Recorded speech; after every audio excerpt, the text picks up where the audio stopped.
question was, why isn't George Kittle getting the ball? And I essentially said I think he's washed. Not like 100%. I think he's still a good blocker. He has good hands. He makes contested catches. But I think the Kittle we remember, the Kittle who was dragging people on his back and getting 7, 8, 9 yards after the catch, I think that Kittle's gone. It's possible it's just because he's coming back from a groin injury. He's not quite himself yet. But I feel like this was happening last year too. So what do you think? Is that George Kittle coming back? Yeah, and the reason I wanted this as a topic again is because we did talk about it last week, and I said I would do homework and I would get back to you. Well, I've done the homework and I'm getting back to you, and I figured what better way to do it than to do it on the same platform we originally talked about it on. So to me, I watched both. This was, again, before this week's game, but prior to that, I had watched every snap of just George Kittle for 2 games, the only 2 games he had played. And I think that George Kittle looks just as good as he ever has. Athletically, I think every single thing that you're looking for. Can he run a crisp route? Is he quick in and out of his breaks? Is he getting open in man coverage? There was a play against Denver where he was heads up with Patrick Surtain. He got wide open. So to me, that tells me he still has the explosiveness. The game plan is not tailored towards him whatsoever. Now, it was last week early. Unfortunately, he fumbled, but he can still do a lot of those same things if given the opportunity. Right now, to me, Shanahan is using him as a decoy. That's the way that I see it after watching him snap in and snap out. It's funny how two people can look at the same film and see different things, because what I see is a guy who does not have that 0 to 60 quick twitch stop-start burst that made him special. They tried to get him the ball in space, and he couldn't. I mean, he has 0 broken tackles this year. He's averaging 3.3 yards after the catch per reception. In 2018, it was 10. In 2019, it was 7. Last 2 years, it was 6.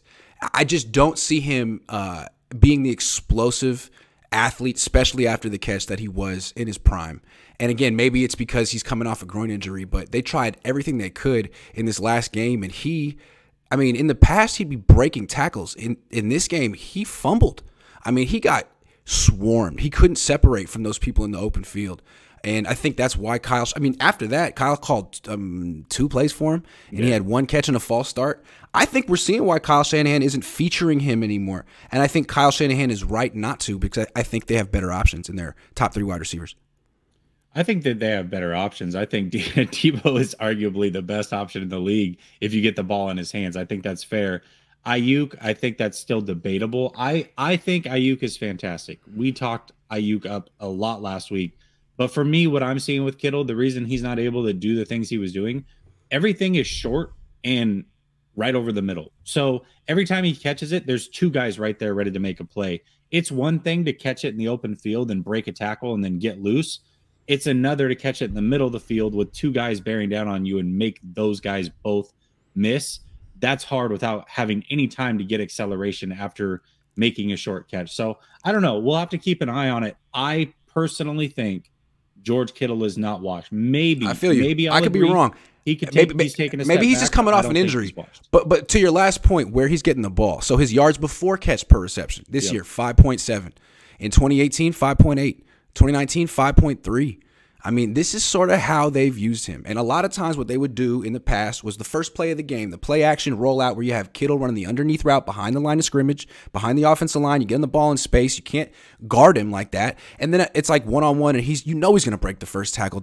He didn't. He doesn't anymore. Maybe he will next week. But in the last, I want to say, 8-9 games, he hasn't been that guy, and it's troubling because he's had so many lower leg injuries. He's 29 years old. Age and injuries take a toll. And I just feel like at 25, that guy was the most explosive tight end I think I'd ever seen, just in terms of quickness. You could throw screens to him. You could run jet sweeps with him. What tight end has ever been able to do that? What was the last time you saw the Niners throw a screen to George Kittle or run a jet sweep? But why would you do that? I mean, Ayuk's a better option. Debo's a better option. Jennings is a better option at that. Now, if you want to get a contested catch on 3rd down or in the red zone, hell yeah, go to Kittle. I just think he's a different Kittle now. Ain't no shame in changing when you're older. But again, I could be wrong. Me and Jesse see it totally differently, and I think that's interesting to note that we looking at the same film and seeing different things. So I'd be curious to see you guys. I'd like to know what you guys see when you watch George Kittle, because Jesse and I are seeing different things. All right. And I think the difference is you can go look at numbers, and the numbers will tell you what you're saying. I think the key is, and I know you've done this as well, but I think the key exercise is getting all 22 and just watching him snap in and snap out. To me, he's getting open against some elite coverage still. So I don't know. It's tough. Maybe you're right. Maybe I'm looking at it as before the catch, he's doing all the same things, but maybe after the catch, he has lost something. That's something I could look for maybe a little bit more, but I just think, I mean, it's fair. It's fair if I'm saying he's not getting open for you to go watch the film and be like, boom, boom, boom. Like that's legit. Yeah. I do think it's also fair to say, like, when was the last big run after the catch you remember from George Kittle? Yeah, no, it's been a while. So I don't know. And that was his thing. It used to be weekly. It used to be weekly with George, like it is with Debo. Yeah. But that's life. I mean, we all think of George as a 25-year-old Megatron that he used to be, but now, I mean, how many injuries has he had since then? How old is he now? I can tell you how old he is. Anyway, George. The thing too, though, that you have to look at is they are force feeding Debo. Yeah, the last 2 years, Debo's essentially averaged just under 12 touches a game. 12 target/touches, whether it's running game or targets in the pass game. Ayuk and Kittle are in the 5 area. That's just not a lot. It's like they're fighting for table scraps, and it's the Debo show. I know, it's too bad because I think Ayuk should be getting more targets. He's really good, and I think he deserves more targets. And I don't know that it's a Kyle thing. I think it might be a Jimmy thing. I mean, Kyle will call the whip route for Brandon Ayuk in the front of the end zone. He'll be the number one read, and Jimmy's like, oh, you're wide open? Let me throw to Kittle double covered. What are you going to do? And I don't get it because, Jimmy always loved throwing to Emmanuel Sanders. They play the same position, Sanders and Ayuk. They wear the same number. They run the same routes, but Jimmy doesn't trust Ayuk. What is that? That doesn't make any sense. It doesn't make any sense at all. I agree. Sean says maybe GK breaking tackles is hard on his body and he's playing accordingly. Also, Kyle's style of offense seems to expose his players to injury. Yeah, that's a good point. Maybe Kittle's thinking like, man, I've had some injuries. I'm a little bit older. That play style isn't sustainable. Let me do something different. And I mean, he made a great catch down the field. There are other parts to his game that could be untapped. But that part of his game, I mean, maybe it's fair to say it was never sustainable and he knows it. Maybe he's trying to be different. I mean, his body type is different than it was 3 years ago. Is that fair to say? Yeah. He's leaner. Yeah. So maybe if you asked him about it, I don't know. We'll see. Me and George are such close buds that I'll just ask him. Scott Short says, I think it's time to trade Kittle. You think it was time in the off while his value is high? How high is it right now? No tight end is worth that money to block and be a decoy if he's past his prime. That's what I was saying in the offseason, and people just shouted me down. And I'm still upset about it. I cry at night after night. I'll give you a trade that they could make just to get the money off the books. It's not as good as what it would have been last year, but it's something they realistically could do, but I don't think they will. But imagine the 49ers want to get out from under the contract for the most part, take the quick hit up front, trade Kittle for Gesicki in a late round pick. Gesicki comes off the books at the end of this year. They can re-sign him for much cheaper, or just go a different direction, take the late round pick and get the money off the books. I don't know. That's an option, but I don't see them doing that.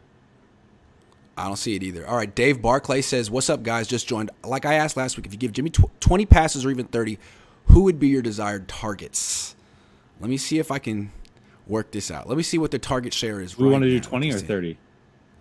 Let's do 30 because that's kind of what they're doing right now. Targets.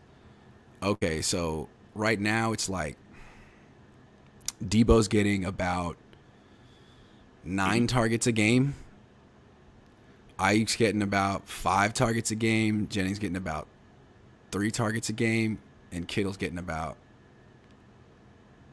5 targets a game? 5, yeah. Yeah.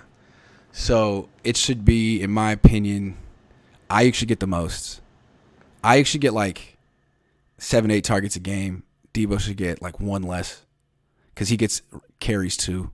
Yeah. And then Kittle and Jennings should be about the same, about like 4 or 5. That's what I would do. Yeah. I would say Ayuk check right after that. Yeah. Ayuk 8, Debo 8, that's 16. Let's go 7 for Kittle. That puts him at 24, 23? And then you've got like 3 for Jennings and Juszczyk and some of those other guys, maybe one of the running back. I don't know. Let me give you some stats real quick. I hate to be a jerk, but since we're talking about yards after the catch per completion, let me get those for the team real quick. Because, and again, Kittle might boost his numbers when he's coming off this injury, but yards after the catch per reception, Juszczyk 15, Dwelly 11. Okay, those are small sample sizes. Debo 10, still a stud. Mm-hmm. Jennings 6.8, Coleman 6.7, Ayuk 6.6, Jeff Wilson 6.3. Kittle 3.3. So he needs to get in the game. But right now, the Yak Bros are they're like the Brady Bunch. There's like 9 of them. Yeah. Right now. That's cool. No, it's true. It is. That's pretty cool. Yeah. All right. Let's talk. Oh, Dave says, agree on Ayuk first, and then for God's sake, use Mason. Yeah, I mean, they have a role vacant for a short yardage back, and Kyle can't figure it out. He'll figure it out, though. He will. Mitchell's going to be back after the bye week. We're never going to see Mason unless we have another injury. So true.